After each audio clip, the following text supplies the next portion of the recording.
Europe takes a right turn, Sherry Redstone takes a pass, and the Fed just takes it slow. This is Bloomberg Wall Street Week. I'm David Weston. This week, Bloomberg's Stephanie Flanders on what happened to Europe. There was a particular humbling of the sort of centre and the established parties.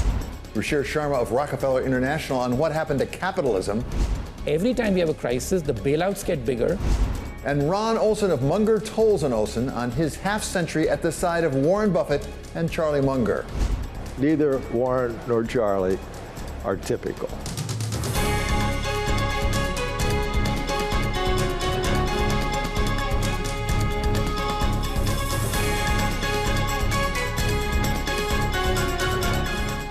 And we start with the backward-looking economic numbers of the United States this week and the forward-looking statement of economic projections from the Fed and what the chair, Jay Powell, had to say about it. And we welcome back our very special contributor. He's Larry Summers of Harvard. So, Larry, great to have you with us. What did you make out of? We had some encouraging numbers, actually, on inflation. At the same time, the Fed is a little reluctant to talk too quickly about cutting. The numbers were encouraging. It's 1 month, but, you know, every month is data, and I think the right posture has to be agnosticism about where we are going forward. It's hard to interpret the Fed's forecasts because they probably had a lot of inertia with everybody having set their view coming into the meeting. So it's not really clear that the projections that people were making genuinely reflected the new numbers. That was a point that Chairman Powell stressed. We also have fiscal policy issues coming up that, in a sense, are on the ballot come November. There's increasing discussion about the alternatives between Joe Biden and Donald Trump with respect to fiscal policy. And you've been outspoken on the question, as others have been, about the possibility of inflation with the Trump economic policy. Take us through that. Look, I don't think there's been a more inflationary presidential economic policy platform in my lifetime. Perhaps George McGovern in 1972 in some ways would be a comparison, but other than that, I don't think there's been remotely comparably irresponsible set of proposals. His tariff proposals are the biggest supply shock, pushing up prices, not just of imported goods, but of all the goods that compete with imported goods. That anybody who's worried about gouging should think that more competition, including from abroad, is a very, very important step. And he's for much greater restrictions on the supply of labor, leading to more wage inflation pressures. And he's for scaling back the subsidies to renewable energy, raising energy costs. So look at it from demand, look at it from supply. This is a prescription for a major increase in inflation. And of course, the expectation of that major increase in inflation, and possibly the fact that the Fed will be under much more pressure to prove that it's credible, this could easily be a prescription for a 10% mortgage rate, something that I lived through when I bought my first house, but that I didn't think we were going to see again in the United States. This is really dangerous stuff. Larry, let me pick up on the tariffs issue specifically. As we know, former President Trump traveled to Capitol Hill this week, and there were reports in the press that he floated, at least as an idea, replacing some or all of income tax with tariffs. There was one report that actually would just replace it entirely. What would that do from a macroeconomic point of view? Look, people misspeak. Sometimes they're not serious about the things they say. That's probably a feature of candidate Trump. But replacing the income tax with revenue, with tariff, would be the worst macroeconomic policy proposal in U.S. history. It, of course, burdens the middle class and the poor who purchase goods that exist on international markets. So it's regressive, as many economic commentators have suggested. But that is actually the least of it. Think about it this way. The Smoot-Hawley tariffs, which did enormous damage, some people would say made the Depression great, were 0.6% of GDP. If you replaced half of income tax revenues, not all like he talked about, if you replaced half of income tax revenues with tariffs, those would be tariffs 6 times Smoot-Hawley levels. That's got the potential to do enormous damage to the competitiveness of every U.S. exporter, to do huge damage to all kinds of workers who use imported goods in what their businesses produce, to create a downward spiral as much higher prices for everything we import means consumers have less to spend on everything else, create worldwide economic warfare as the rest of the world responds. This is a prescription for the mother of all stagflations. Now, I don't think it's likely to happen, even if President Trump is elected, so I don't know that markets should be discounting all of that, but this is something that I think should be viewed very ominously. Larry, let me turn to another subject that you and I have talked about in the past, but we had developments this week over in Bari, Italy, with the meeting of the G7, as they took action, actually, on the Russian frozen assets. As I understand it, it's not so much the principal, but the interest off of them that would back a bond. You, early on in this program, called for the use of those Russian assets, the central bank assets, the government assets, to be used for Ukraine. Are you pleased with what they've done? Have they gone far enough? This is a major step forward. I am very pleased, but I don't think they've done everything that could be done. Look, the best estimate is that there's in the neighborhood of $300 billion of frozen Russian assets. Those assets have already been frozen. Nobody thinks they're going back to Russia. So if there are issues about expectations, about fairness, any of that, we crossed that Rubicon 2 years ago. The big step they took was not just authorizing the use of the interest, but setting up a loan mechanism so today the Ukrainians are going to get access not just to this year's interest payments, but to interest payments out over quite a number of years, perhaps totaling $50 billion or more. I think ultimately the right thing to do is going to be to simply take these assets, or take the perpetuity of all the income that they will generate. But $50 billion is a lot of money. It comes at a very important time to provide a shot in the arm for Ukraine. It's going to be crucial for us, for the international financial institutions, to work with the Ukrainians to make sure that those resources are used with maximum effectiveness. And this also, David, does something else that's important. If this had not been done, I and others were very concerned that even if resources from Ukraine could be found in national budgets, it would come out of other vital international expenditures to combat global warming, to protect against pandemic threats, to reduce global poverty. And so this is also an important step for internationalism more broadly.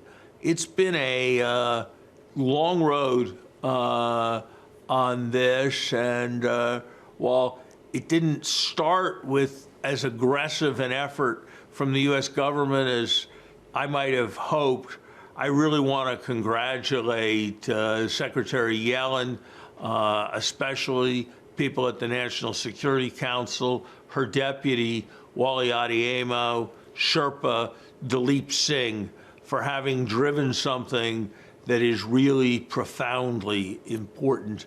This was U.S. leadership with others being reluctant, and it was a case study in the last few months of effective, determined, creative economic diplomacy.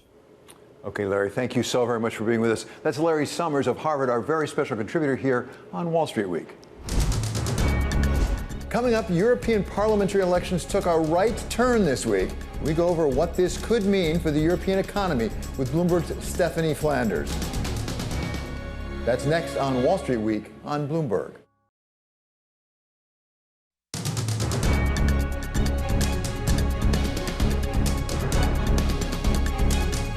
This is Wall Street Week. I'm David Weston. Sunday's elections for the European Parliament delivered a surprise setback for incumbents in France and Germany, even leading French President Macron to call a snap parliamentary election in France next month. And markets have reacted accordingly. To explain the situation and what's likely to come next, we welcome back Bloomberg's Senior Executive Editor for Economics and Government, Stephanie Flanders. So, Stephanie, not only does your job require this, but you also have a podcast called Votonomics, where you talk about economics butting up against politics. We certainly see that in Europe right now. We see a lot of movement in the French market particularly, but I guess it was really triggered by these European parliamentary elections.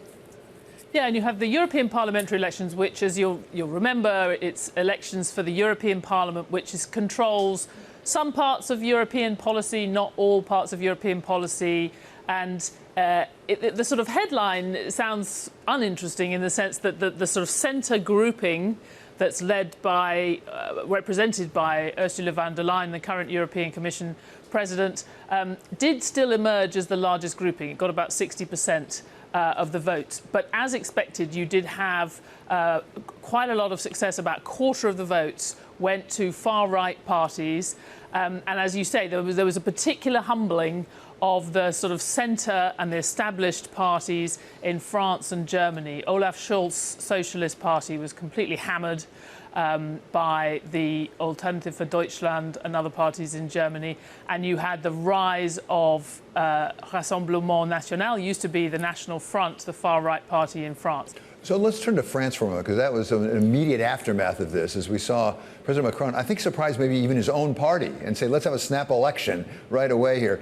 At the same time, there's a real resurgence of the right of center, maybe well right of center, of Marine Le Pen and her party. What could that mean, this election, in terms of the French economy? You know, it's extraordinary. I mean, we had at the start of a few weeks ago, we had the surprise decision by Rishi Sunak to call an election, but he did have to kind of call one in the next 9 months, and we were just surprised that he was doing it sooner. In Macron's case, I mean, he surprised people in his own office, as far as we can see. He held it very close, that decision. He's kind of got a reputation in the past for having taken enormous risks. He took an enormous risk in running for president without an established party all those years ago. So you can see this is kind of part of his MO, but it has left open a wide range of outcomes. And the one really source of stability, ironically, appears to be Italy. And Ms. Meloni, who came out of these elections rather well. There was a time not that long ago where we thought she was sort of an extreme, but now she's sort of seeming a reasonable centrist. Yeah, I mean, it's very interesting, isn't it? And we are going to see her the end of this week. We've had her leading, hosting the G7 summit in Puglia, which is not a bad place to have it this time of year, and very amicable, considered to be a very credible leader in Europe, has very much been normalised and become the acceptable face of the far right in Europe. She's got some problems percolating under the surface. The Italian debt, always an issue, is becoming more of an issue. It's now on a more unsustainable path and has already, in fact, is violating the European Union's rules on how much you can borrow. So she's going to be having a tussle with them about how much she has to tighten policy, and that could make her more politically unpopular in Italy. But, you know, it is interesting. You see the likes of Marine Le Pen in France, who has a very odd mixture of economic policies, quite far left policies that I think investors would be concerned about. She, you know, many people are saying the best path for her, if she would be the sort of Maloney path of actually building credibility with the markets and being mainstream in economic ways, even as you are being quite far right, or certainly culturally right, on immigration and other things. So that's another interesting. It doesn't look like Marine Le Pen's really going to be able to pull off the same trick that Giorgia Meloni's pulled off. Well, let's go to the United Kingdom, which is no longer part of Europe because of Brexit, but now we have Keir Starmer, and as you just described the possible path, that sounds a little, to me, like Keir Starmer trying to be really very responsible. He's saying we're not going to increase taxes. What is the possible issues for the economy in the United Kingdom if Labour takes over? You know, it's interesting that I think there's quite a lot of expectation that the pound will strengthen, or at least continue to be in reasonably good health. If and when, you know, it seems extremely likely that the Labour Party will form the next government, because Labour has presented a very quite austere, very sort of sensible policy. Many would say not radical enough, given the problems facing the UK economy. And of course, if you think about it, you know, David, all the conversations we've had about the UK in the last few years, I mean, stability is not what we've had from 14 years of Conservative government, because there's been so many prime ministers. We had 3 prime ministers, you'll remember, in 1 year.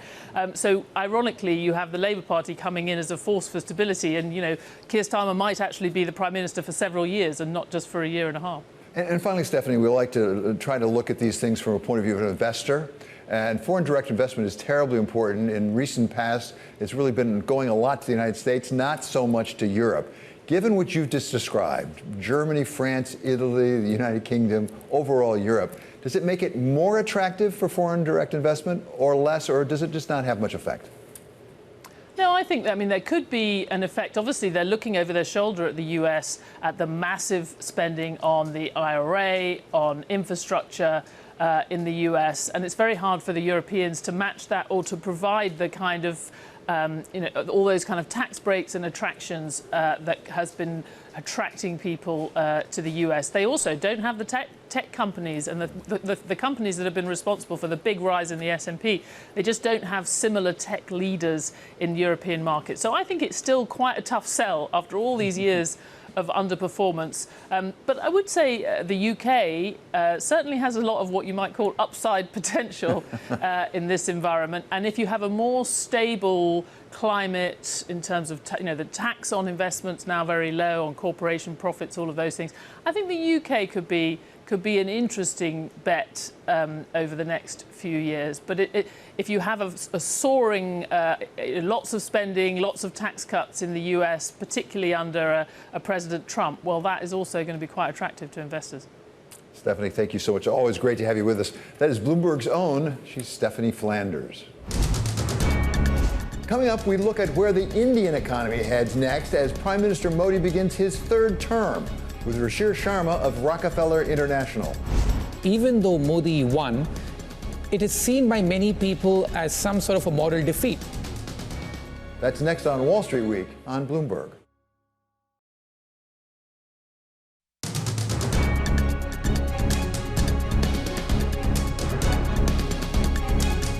This is Wall Street Week. I'm David Weston. Prime Minister Modi has begun his 3rd term after an election that did not give his party the clear majority many had expected.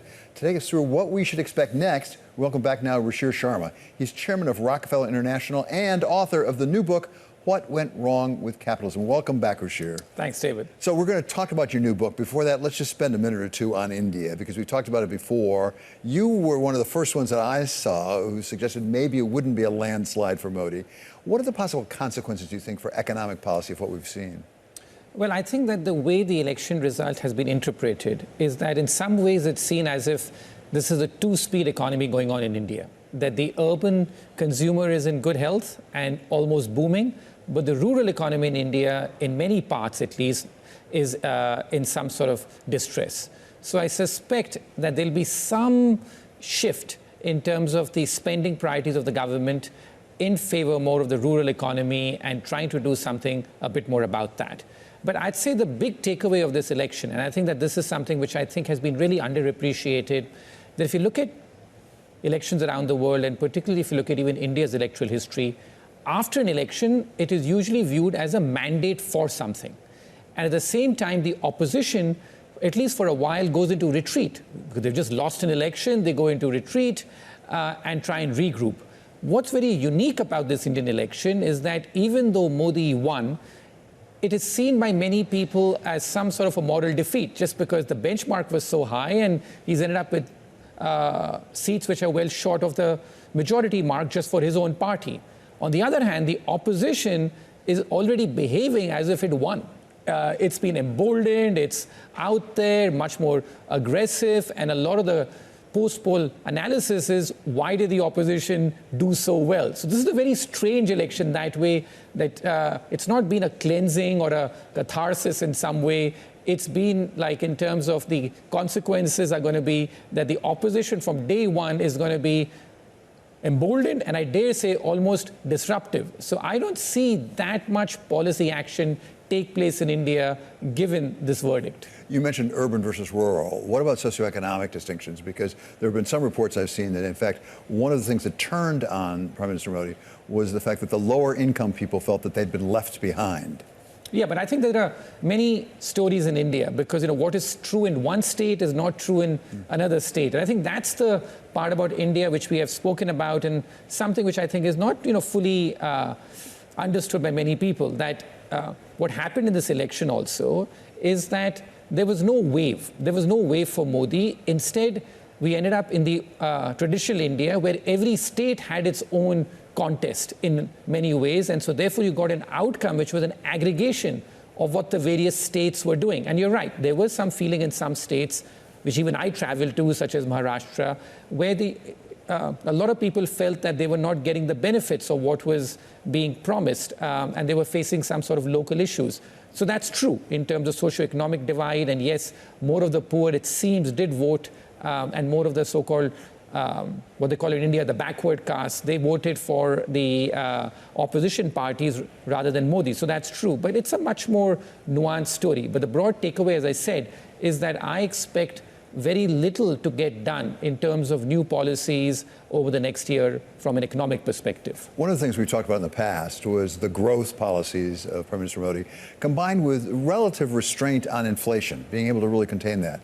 Is it likely that in order to reach out to some of the people that he did not bring along with him, Prime Minister Modi will be driven to drive higher inflation through more stimulus?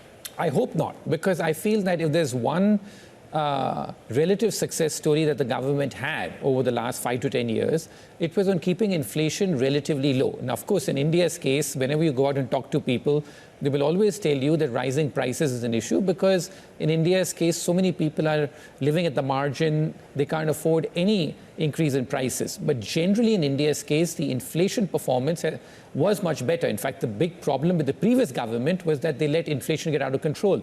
So I think if he has any sort of, sensitivity to what people want, and I think this is true everywhere. We're seeing it in the US as well, that we don't know whether good economic growth gets you re-elected, but we do know for sure that if you end up with high inflation, that gets you into big trouble. And even the US, which we'll speak about, the high inflation rates of the last 3 to 4 years are a real problem for the Biden administration. Okay, Ruchir Sharma is going to be staying with us as we turn to his new book, What Went Wrong with Capitalism? That's next on Wall Street Week on Bloomberg.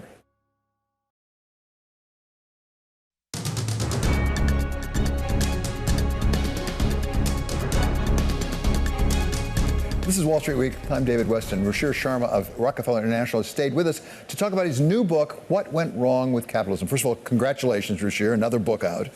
So let's talk about exactly the thesis of this book, because it is a statement, not a question about what went wrong. So what has gone wrong? How do you know it's gone wrong? When I look at the poll numbers, for example, that on one hand you have all this great data that the American economy is relatively resilient, But if you look at the number of people who are happy in America with the state of the economic union, it is at close to record lows according to many polls. There are about 7 in 10 Americans today who want the major change to the economic system, or in the language of the polls, have it completely toned down. That's pretty dramatic. There are only about 35% or so Americans today who feel that they're going to be better off than their parents. 50, 60 years ago, about 70, 80% of Americans felt that they're going to be better off than their parents. So there's a real feeling that something has gone wrong. And I think that it's particularly the fact to do with capitalism, that most young Democrats, in particular in America today, say they would rather have socialism than have capitalism. Now, that's such a big statement for this beacon of American capitalism and all that we've spoken about, of global capitalism rather. They are saying that they would rather have socialism, a large cohort of the millennials and the young people, rather than have capitalism. So something has gone wrong.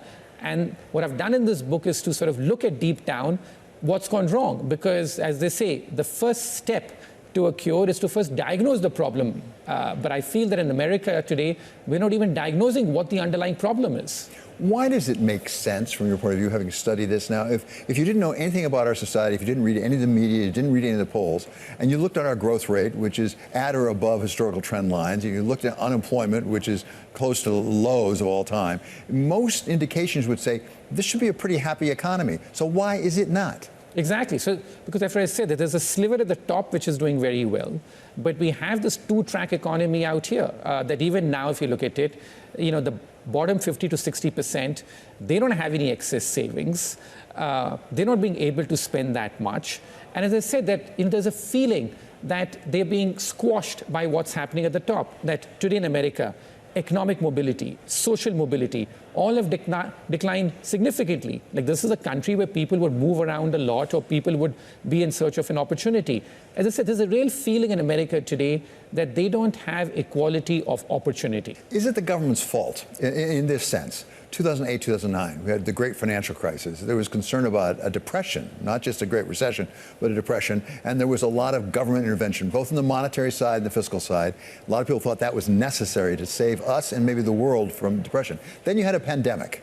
We brought the economy to a stop. And again, it was thought there needed to be a lot of stimulus. Was it the government's fault? Didn't they need to come in and have this level of stimulus and support? Yeah, as I say in the book, that when we have a crisis, I can understand that the government needs to intervene. I'm not a kind of person who's a liquidationist, that you just let things sort of go and melt away on its own. What I've shown in the book is just look at the progression of capitalism over the last 100 years. We have gone from this liquidationist argument, which caused the Great Depression in the 1930s, to now an impulse where you liquefy. That the moment you have even the slightest crisis, like you had last year with the SVB or some, the impulse is that we got to intervene, we got to save. And the problem is that we only have one case point, which is what we use all the time to justify intervention, which is that we think if we don't intervene, we'll have another Great Depression. That is the argument used all the time. But what's the result today? The result today is the fact that bankruptcies are close to a record low. We have the number of new startups instead, which have been coming up right about until the pandemic, have been declining. So if you keep so much deadwood alive, and you keep so many incumbents and entrenched billionaires and oligopolies alive, you're not allowing new things to really surface. And the middle, in particular, is getting squeezed. So the argument in the book is that you're right, that when we have a crisis, you need some government help. But this is not just about crisis. This is about every time there's a minor flutter, you end up getting government intervention. And it's not just about government spending, as I said. Look at the amount of regulations. Every year, like in America, we introduce 3,000 new regulations. How many regulations have we withdrawn over the last 20 years? 20 in total, right? So we got a regulatory state, a bailout nation, that in America in the 60s and 70s and all, bailing out a private sector company in America was considered heretical. We at America, we don't do this. Then you begin with the 1984 first big financial institution bailout in terms of continental Illinois. And after that, progressively, every time we have a crisis, the bailouts get bigger And so that's again sort of, leaves a feeling with people that are we really a bailout nation? And if these, rich corporates are getting bailed out, the average person thinks, why am I not getting more out of this? So it's about regulation. It's about bailouts. It's about government spending, which has gone up from 3% of GDP 100 years ago to 36% of GDP today.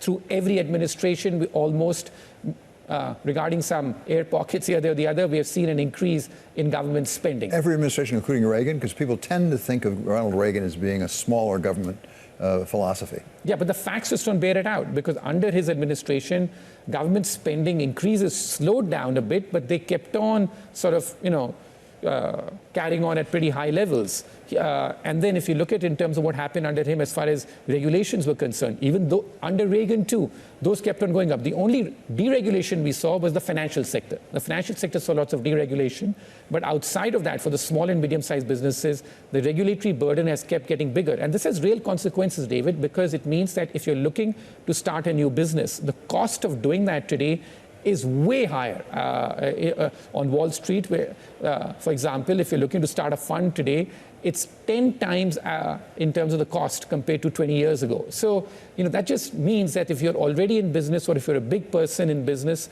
you're able to benefit. So capitalism today in its distorted form has become pro-incumbent and it has become pro-big business, whereas in its true form, capitalism should be pro-competition and pro-churn. The title of the book is What Went Wrong With Capitalism. I take it as one of a tenet of capitalism that growth is usually the way out. That if we grow the entire pie, most problems will take care of themselves. Doesn't the government's support facilitate growth? Isn't that the way to get growth? Yeah, but as I said, that the road to hell is paved with good intentions. So yes, the government's intentions may be okay, but as I show in the book, that where should the government intervention stop? Because it's progressively gotten worse and worse, right? So which is the fact that should it stop now? What's the place where the government's possibly even bigger? Europe. Do we want to, but America's welfare state now is pretty much catching up with that of Europe. So do we want to go the European way with even lower productivity? At the end of the day, you're right. What leads to higher economic growth? It is higher productivity. That's the single most important thing. And productivity is being undermined by the fact that you have the creative, destructive fiber of this economy being destroyed by repeated government intervention. And, like we spoke about in the old days about the invisible hand, it still appears to many people as invisible. But what I've tried to do in the book is to show the progression of this, that the government's hand is now there in a way which was unimaginable even 20, 30 years ago. In the book, you say democracy is not the problem, capitalism is the problem. But I wonder if you can divorce the two of them, really. When we have elected representatives, it's going to be awfully easy for them to give us things in order to get reelected. And doesn't that support, more government intervention? Logically, yes, but I also make the point, right, which is that today, if you look at what's happened to leaders around the world, including in the United States, approval ratings of leaders in the Western world, in the so-called capitalist nations, is close to a record low. Most incumbents now are losing their re-election.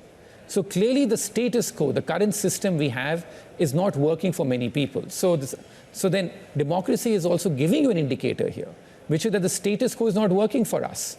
So we can carry on with the status quo, but then the political leaders should know that people are not happy with status quo and therefore are willing to support people who are willing to be disruptive, even if the disruption is sort of chaotic. And the risk of them getting re-elected has gone down significantly. About 15, 20 years ago, the probability that if you were an incumbent of getting re-elected was 70%. Today, the probability of getting re-elected if you're an incumbent is, I think, 35%.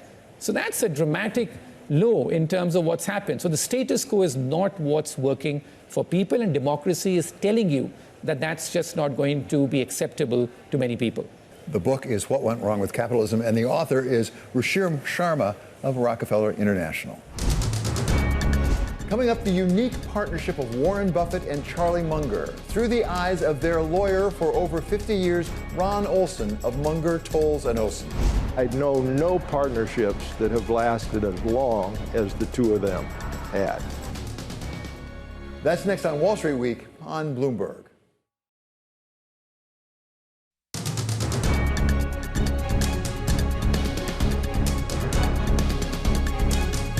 This is Wall Street Week.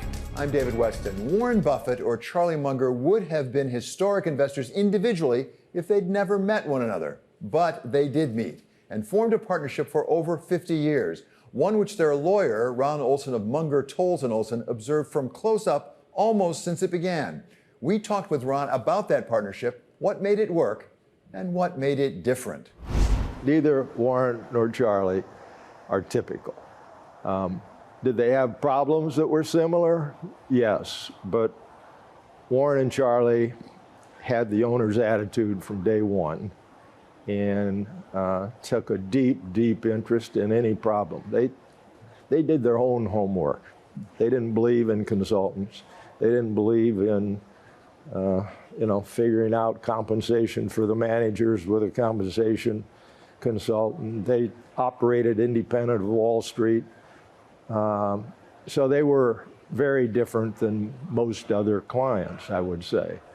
And the fact that they owned the problem, they each had a deep understanding of every problem I got into. Maybe the first one that was significant was when they acquired the Buffalo Evening News. And within a few days thereafter, the competitive newspaper, the Courier Express, filed an antitrust case with a rather loudmouth plaintiff's attorney from San Francisco that I knew well and had a lot of fun with, actually, Fred Firth.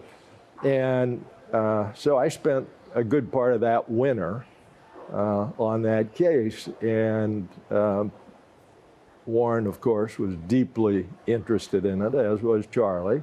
He claimed that the process that was being used by really Warren developed to introduce the Buffalo Evening News as a competitive morning paper as opposed to an afternoon paper was monopolization.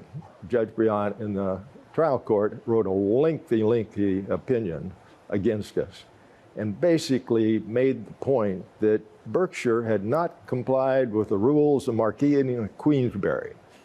And Henry Friendly, in his opinion, said, I've searched the antitrust laws up and down, and I couldn't find that rule of the Marquis of Queensberry. But at any rate, Warren and I got to know each other, and of course, many others since. I would say that we were in the trenches the longest in the Solomon problem, and thereafter, you build a relationship that always goes beyond the problem.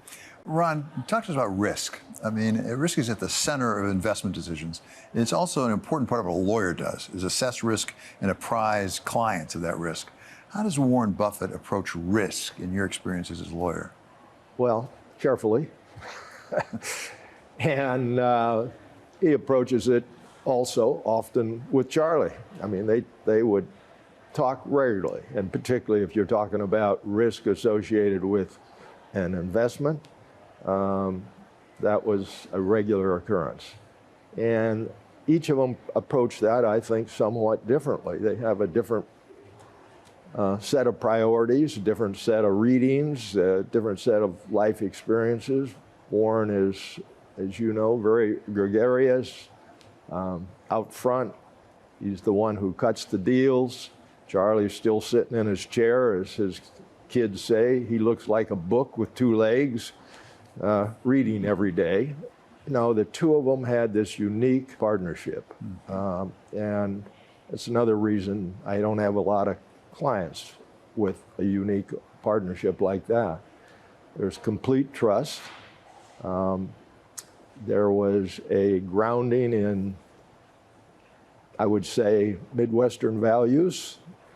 Warren had, and Charlie too, both had big developed accounting capabilities. They both read all the financials, knew them well, but they didn't buy companies without an established record of consistent profits for 5 years or more, a leadership that they trusted with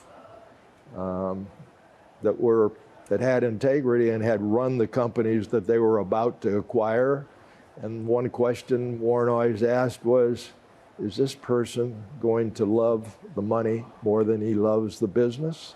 Because Berkshire is about to make them very rich. And if they did, it wasn't a deal. If they loved the business more, that's who we want. And so it was a combination of risk assessment, but as I say, I think Charlie added a perspective that, and he was guided. He read every great psychologist and knew all the biases that exist in judgment, and the enthusiasm of deal was more evident in Warren, but confirmation bias was something Charlie guarded against in everything he did. And those are some of the thoughts. Having watched this partnership for over 50 years, as you say, from a pretty close distance, actually, what caused it to sustain? Just to be clear, Charlie joined the board in 1975, but the partnership of the two of them, informal and then later very much a part of Berkshire Hathaway, existed. Yes. So that partnership, what sustained it? Because we have seen other partnerships that are based on mutual trust and different contributions of the two partners, and that have been close partnerships, but they don't tend to last for over 50 years. Well, I would say a couple of things. I mentioned the common backgrounds. They both had IQs that are off the chart. They both respected that. They both had memories that exceeded mine, and they respected that. They both were interested in building a company that would have permanence and committed themselves to it, particularly when Warren went along with Charlie finally and moved from buying what were referred to as cigarette companies with a few puffs left at a cheap price, and Charlie convinced them that it's far better for permanence to buy wonderful companies at a fair price than fair companies at a wonderful price.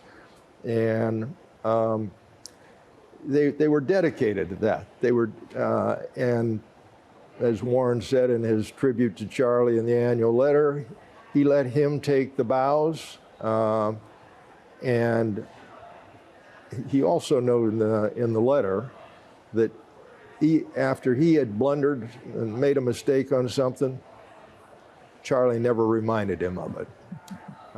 And that Charlie was to Warren very much like the combination of a brother and a father. You talk about permanence and the fact that Warren and Charlie wanted something that was permanent. Unfortunately, in human institutions, nothing's permanent. We've lost Charlie Munger, sadly. Warren has no inclination, it appears, of going anywhere. At the same time, there will come a time when he's no longer with us.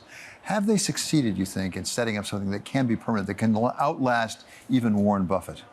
That's not only the idea, but I am confident that that's what has been built by the two of them. And the board understands that its ongoing obligation post-Warren, and let's not get ahead of ourselves, he's not going anywhere soon. I had a wonderful conversation with him yesterday morning, and the enthusiasm, the thinking is still there just like it always was.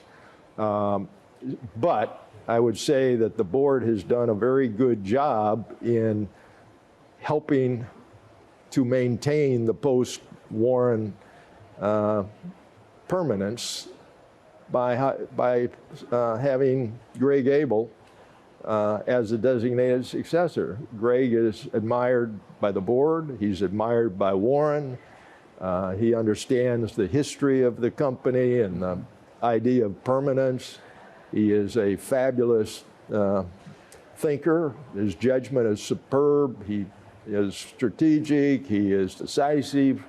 And Warren is working with him regularly these days on all the companies. And I think we're, in terms of protecting the culture, making sure that Greg is the successor if anything happens to Warren, board's off to a good start. But every board member understands the most important thing we can do to sustain this company is not let that culture slip away.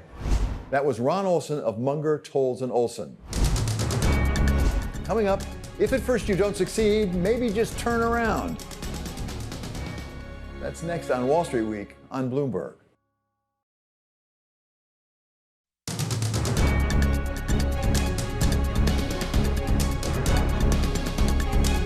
Finally, one more thought. George Bernard Shaw advised that those who cannot change their minds cannot change anything. Our leaders typically tend to want to change things without changing their minds, or at least admitting they're changing them, epitomized in the immortal words of Prime Minister Margaret Thatcher. To those waiting with bated breath for that favorite media catchphrase, the U-turn, I have only one thing to say. U-turn if you want to. The ladies not for turning. But there are exceptions, as when then Secretary of State Hillary Clinton announced that the United States would make a pivot away from Europe and toward Asia in its policies going forward. We have reached a pivot point. We now can redirect some of those investments to opportunities and obligations elsewhere. And Asia stands out as a region where opportunities abound. This week, we've had any number of leaders, political and business, very publicly change their direction, starting with Prime Minister Rishi Sunak, who thought better of his decision to cut short his time at the D-Day commemoration and hurry back to campaign, admitting he'd made a bad mistake. Israeli opposition leader Benny Gantz changed his mind about participating in a wartime cabinet and said that Prime Minister Netanyahu is now, quote, preventing us from advancing to real victory. What is the actual plan? And that's not clear yet. And that frustration is what led Benny Gantz to decide we can't do this anymore and take his party out. A lot of European voters apparently changed their minds about where the European Parliament should be headed as they flocked to more conservative opposition parties. This right-wing surge did actually take place in the two most important countries in Europe, but not across the entire continent. Which caused French President Macron to shake things up by calling a snap election of his own parliament. Above all, I hope that on June 30th and July 7th, the French will elect as many MPs as possible from the presidential majority. But perhaps the biggest about-face we saw this week came from Sherry Redstone, who had been flirting for months with a big deal that would merge Paramount into David Ellison's Skydance. Just as Global Wall Street was getting ready for the big announcement, just as a special committee of her board was getting ready to approve the transaction, Ms. Redstone apparently changed her mind and decided she wanted to stay in the entertainment business her father had founded after all, at least for now. There's a 50% chance that nothing happens. That in the end, Sherry says, this is too much. I will just keep the company. This is not the first time Paramount has needed to turn things around. As its own miniseries, The Offer on Paramount Plus recently explained, it was in bad shape in the early 1970s. Now, all Sherry Redstone needs is a godfather. Paramount is going to come crashing down. We need hits. You've read The Godfather, right? Godfather. Sure, who hasn't? That does it for this episode of Wall Street Week. I'm David Weston. This is Bloomberg. See you next week.